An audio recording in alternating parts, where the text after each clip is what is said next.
Once upon a time there were two travelers, a grandfather and his young grandson. They often traveled from their town to nearby villages for business.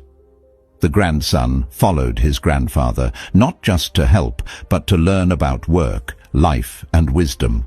Between their town and every other place, there was only one path, a weak, old wooden bridge. It wasn't strong, it wasn't safe, but it was the only way. For over a year they crossed that bridge many times, and nothing ever went wrong until one day something unexpected happened. That day they were carrying more goods than usual, hoping for a successful journey just like before. But life had a lesson waiting. As they walked, the sky slowly turned, dark clouds gathered, a heavy storm was coming. By then it was too late to turn back. The only option was to move forward. They hurried toward the bridge, hoping to cross it before the rain began. But just as they stepped onto it, a powerful wind started blowing. The bridge shook, the air roared, the wind was strong enough to throw them off. The grandfather grabbed onto the bridge tightly. He held the goods, and with one hand he held his grandson. But the boy was losing balance. Terrified, he screamed, "Grandpa, hold me tight! Please don't let go!" The old man shouted back, "Hold me with both your hands! I can't hold you anymore!" But fear took over the boy. He kept shouting for help again. The grandfather yelled, "Hold me tightly with both hands!"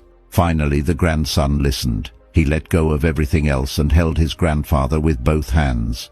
They stayed like that, fighting the wind for what felt like forever. And by the grace of God, the storm passed. They crossed the bridge, sat down on the ground, tired, shaken, but safe. After a while, the grandson asked, "Grandpa, why didn't you hold me tightly when I asked you to? I was almost swept away." The grandfather looked at him calmly and said, "I was already holding too much. One hand on the bridge, one hand holding you, and my body balancing the load. If I had tried to hold you with both hands, we would have both fallen." The boy asked softly, "What if I had been taken away? Would you have chosen the goods over me?" The grandfather smiled gently. "The only way to save you was for you to hold me. Your hands were free, mine were not. In life, others can only help you a little. The rest depends on you, how tightly you hold on, and how strong you stay." At that moment, the grandson understood a lesson he would never forget, and together they continued their journey wiser, stronger, and safer. Moral of the story: never expect to be held if you are not willing to hold on. Many of us are like that grandson. When life gets hard, we keep saying, "God, hold me. God, don't let me fall. God, protect me."